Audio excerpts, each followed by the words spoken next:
malam hari ini saya sangat berterima kasih sekali dari kantor Ranlofong karena saya biasanya didampingi oleh Managing Partner Ranlofong, Saudara Rahmat Riyadi, untuk tampil ke media bersama dengan tim sebelumnya dari Fadel, yaitu Bangkit dan teman-teman. Kali ini karena ini adalah hal yang bisa dikatakan hari ini trending topik dan hal yang juga sangat spesifik di mata publik dan negara, yaitu tentang Laura Mezani alias Loli, maka saya dan tim bersepakat untuk melibatkan unsur pimpinan TRAS DPN Pradi Bersatu.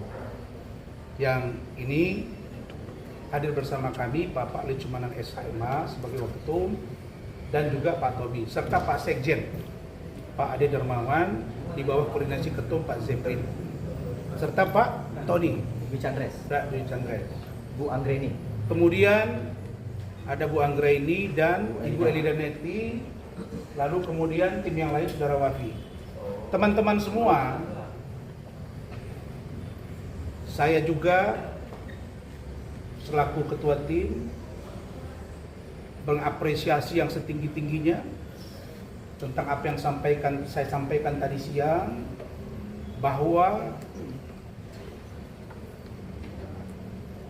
larinya Loli atau kaburnya Loli dari safe house tadi malam atau kemarin malam dengan segala catatan dan alasan-alasan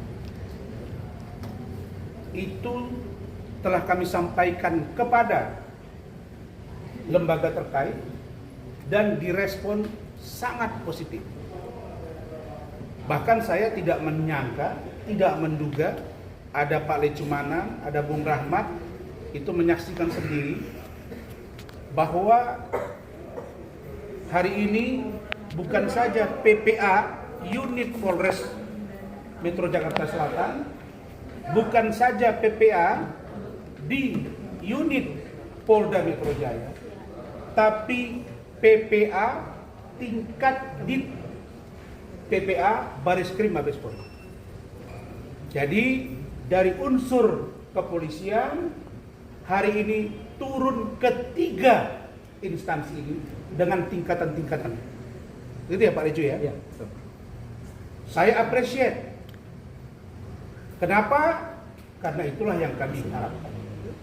Yang kedua, Bapak Deputi Perlindungan Anak Kementerian PPPA Republik Indonesia, Pak Nahar, telah mengutus secara khusus Ibu Lani selaku Asisten Deputi Perlindungan Khusus Anak untuk turun memantau kasus ini.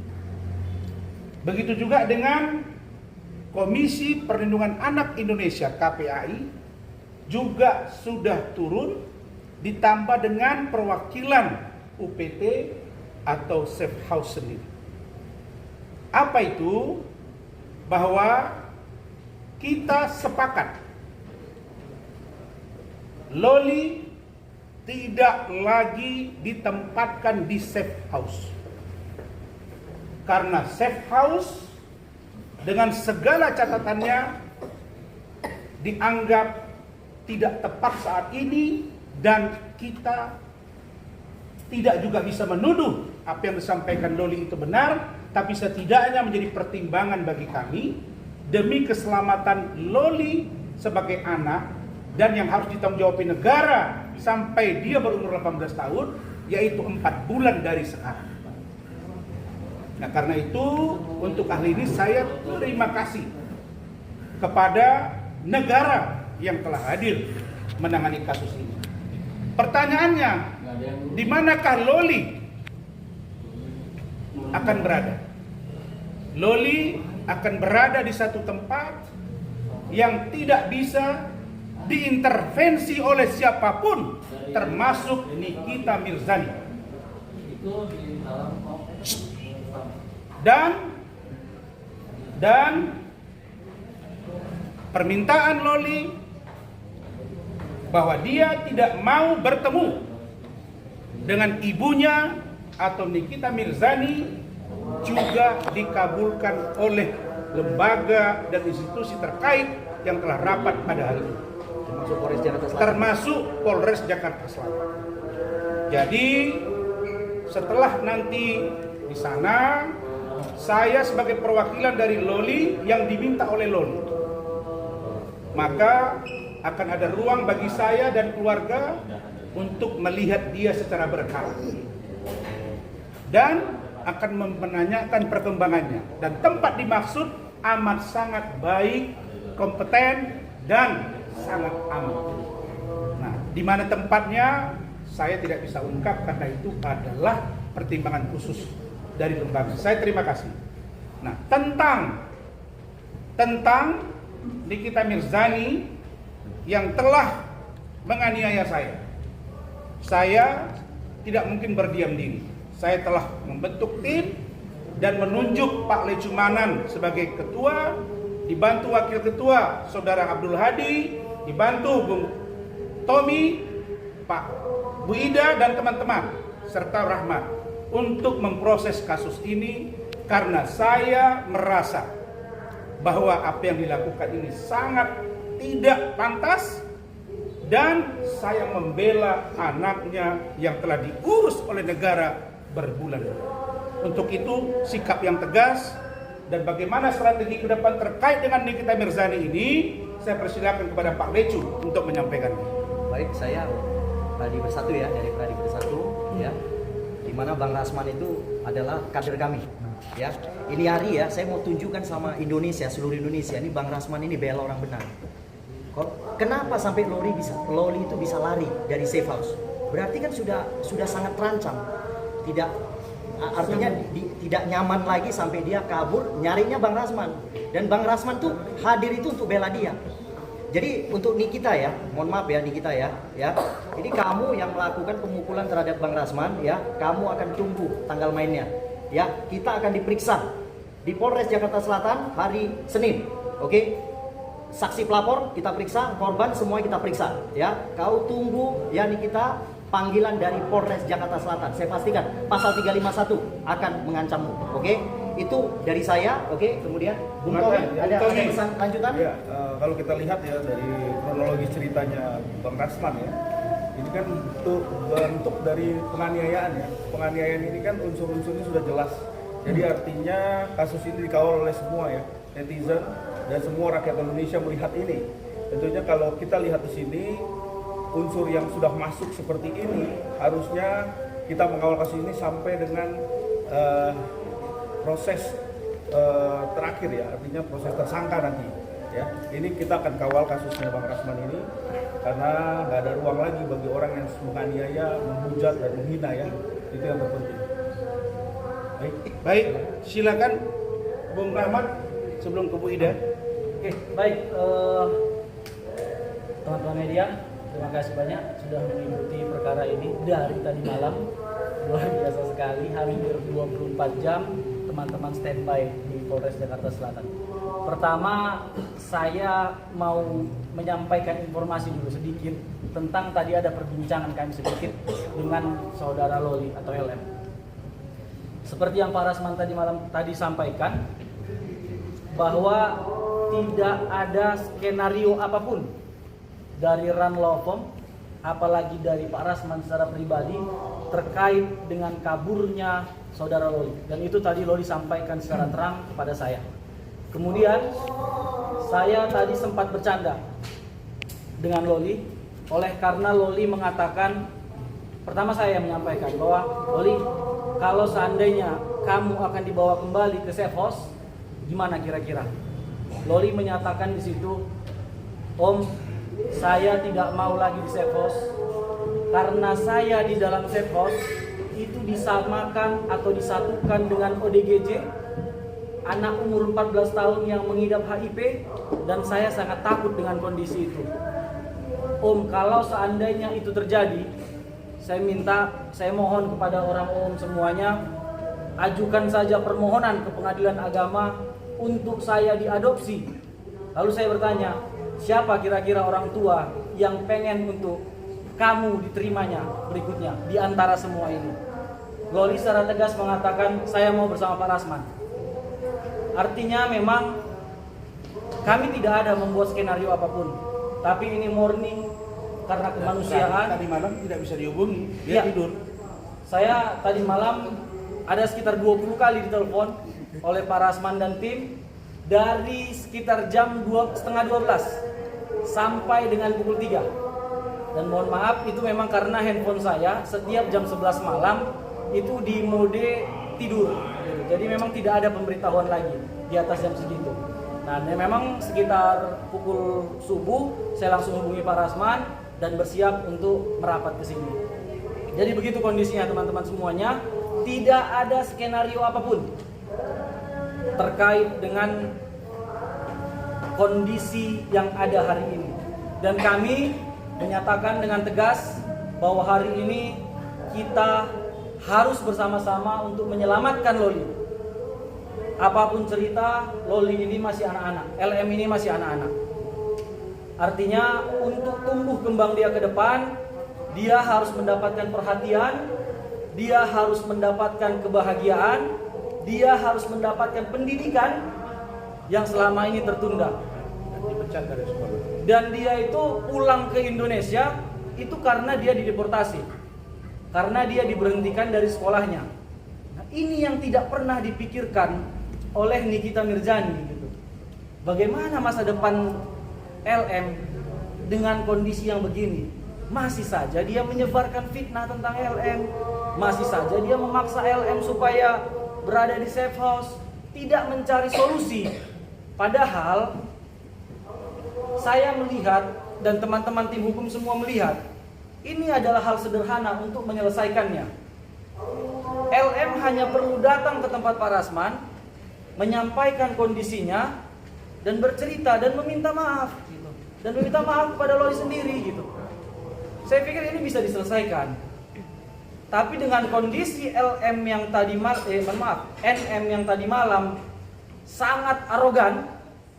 Bahkan saya mendapat informasi dari beberapa teman-teman yang menyatakan bahwa NM hadir ke sini itu dengan membawa pasukan. 3 mobil gitu. Artinya memang sudah ada niatan untuk membuat ribut. Artinya mens reanya sudah ada, Bang. Dan kami meyakini ini memang disengaja untuk memancing Pak Rasman gitu loh. Dia mengetahui bahwa Pak Rasman ini selama ini memang dikenal sebagai sosok yang tegas. Mohon maaf Pak, saya sampaikan agak sedikit temperamen, walaupun sebenarnya tidak begitu. Kalau saya yakin temperamennya tidak ada. Itu karena murni dalam hal melakukan pembelaan hukum terhadap kliennya. Saya pikir siapapun pengacara, ketika kliennya dikriminalisasi, pasti akan bersikap tegas. Pasti emosinya akan menaik gitu. Dan yang disampaikan atau dilakukan Pak Rasman selama ini ya itu gitu. Artinya Pak Rasman adalah orang yang mampu menjaga emosionalnya. Dan itu terbukti tadi malam. NM datang beramai-ramai, kalau bahasa Medannya mengogar atau menggertak, meminta supaya dirinya dipukul. Tapi Pak Rasman dengan santai diam aja gitu. Dan paling hanya menjawab, "Kenapa kau NM?" gitu. Tenang aja gitu. Sampai pada akhirnya NM melakukan pemukulan itu. Nah, kemudian terhadap dengan laporan yang disampaikan tadi malam oleh Pak Rasman, tadi sudah ditegaskan oleh Abang Ketua, Babang Anda Lecumanan, ini adalah babak baru. Kemudian saya mau coba tantang NM. Kemarin dia bilang dia menjanjikan 5 miliar untuk Fadel pasti ditangkap di akhir Desember. Mana janji kau? Kau realisasikan itu. Karena kami sudah menyatakan komitmen kami, kalau seandainya dia ditangkap Desember kemarin, kami yang bayar kau 5 miliar. Kemudian kami sudah berkomitmen, apabila NM memberikan 1 miliar kami pastikan untuk teman-teman wartawan. Kan begitu. Nah, kemudian hari ini kita buat lagi pertaruhannya. Kau duluan masuk atau Fadil? Saya berani bertaruh untuk itu. Sampaikan kepada MM. Baik, saya pikir itu aja. Baik. Terima kasih semuanya. Ada satu poin penting yang disampaikan Loli. Di luar dia tidak mau bertemu dan ditemui oleh NM, dia juga meminta kalau dia amarah tapi dia masih punya nalar yang positif. Kalau Nikmir, itu bahasa dia nggak mau sebut mama. Kalau Nikmir ingin bertemu saya dan atau perbaikan dan atau apapun namanya, saya minta melalui Om Rasman. Dia tidak mau yang lain. Tapi itu pun kalau datang NM ke saya akan coba sampaikan. Perkara diterima atau tidak itu urusan Loli. Nah, karena itu masalah ini sangat serius. Ya, sangat serius. Karena negara harus hadir dan ini bukan 1-2 kasus. Ke depan mungkin terjadi yang harus negara hadir untuk itu. Maka terkait Loli, terkait NM, saya pikir sudah ada penjelasan yang konkret dan bagaimana cara memproses hukum ini. Saya tidak berkata apa-apa. Orang bodoh pun tahu. Orang nggak ngerti hukum pun tahu. Kalau orang dipukul, berdarah, tidak ada alasan untuk tidak yang bersangkutan diproses hukum, tersangka, dan di pengadilan. Karena itu saya nggak bisa bicara apa-apa. Saya pembela. Saya serahkan sekarang kasus ini kepada Pak Lecu dan kawan-kawan. Dan Ibu Ida. Terserah kalian. Saya sebagai pembela dianiaya, bagaimana ke depan? Kalau ini terhenti karena ada sesuatu, artinya hukum tidak berjalan. Tapi saya percaya Pak Lecu dengan cara dia dan Tommy dan kawan-kawan Bu Ida akan sangat aktif menjaga kasus ini. Saya tidak ingin ada satu orang di negara ini yang merasa dia kebal hukum. Dan kalau kata Pak Lecu, kalau Bang Rasman saja di kantor polisi hari ini bisa dipukuli, maka besok akan terjadi mungkin ada upaya untuk pembunuhan kepada Bang Rasman. Begitu ya? Iya, jelas lah di kantor polisi. Karena itu saya dianiaya di kantor polisi. Saya tidak menyalahkan polisi, karena memang saya datang kantor polisi membawa Loli. Tapi ada orang yang datang ke sini yang menurut kami diduga punya niat jahat untuk memancing saya dan istri saya melakukan kekerasan. Sehingga akhirnya yang terjadi adalah kekerasan terhadap saya. Untuk itu, sebelum saya akhiri, mungkin sedikit dari Bu Ida untuk bagaimana ini diproses secepatnya. Silakan Bu Ida. Assalamualaikum warahmatullahi wabarakatuh. Salam. Nikita Mirzani sudah keterlaluan ya. Kamu sudah melampaui batas. Selama ini mulut kamu semua orang kamu hina, kamu caci, kamu maki. Seolah-olah kamu lebih baik dengan daripada mulut kamu ya. Sekarang kamu melakukan penganiayaan. Ingat, istri Bang Rasman ini adalah adik saya. Ya, saya semando dengan Bang Rasman. Kami punya keluarga besar. Berani kau pukul, kami minta kepada pihak, tolong amankan dia. Kalau tidak kami cari dia. Jangan sampai dia tidak aman. Pasti kami lakukan pembalasan secara fisik juga. Percaya deh, ya, ini tidak main-main. Karena Nikita Mirzani sudah buat resah. Pulang buat mesum dia dari negara lain. Coba, itu pacarnya bercium-cium. Dia masih orang Islam nggak? Hah? Orang Islam nggak? Kita ini ada ketimuran. Kucing aja malu berbuat cium-cium di depan umum. Kalau kucing ada bercium-cium di depan umum dilempar sama orang. Ini kok dia di media sosial pacar kayak gitu sekamar berjalan-jalan. Kok seenaknya aja dia lakukan itu. Ini anaknya dibuka aib. Dia mengumbar-umbar aib dirinya sendiri. Di mana otaknya? Di mana rasa malunya? Saya tantang kau Nikita Mirzani. Kau sudah keterlaluan. Sebagai kaum perempuan, saya sudah tidak kasih kamu untuk kesempatan. Kalau tidak, tolong diamankan dia. Tahan Nikita Mirzani. Sudah melakukan penganiayaan kepada adik saya. Mukanya pipi adik saya, istri Bang Rasman itu robek loh. Ya, ini Bang Rasman ininya robek loh. Dia nggak bisa seenaknya. Nggak ada yang kebal hukum. Percayalah, saya kaget dan saya stres tadi. Saya ada pertemuan dengan Dir Mabes Polri dan Dir Polda Metro Jaya. Kemudian saya telepon Bang Rasman. Ternyata ada kejadian seperti ini. Masya Allah, ini luar biasa. Mohon kepada pihak Kapolri, mohon kepada Polri, tolong amankan perempuan yang ini, perempuan biadab.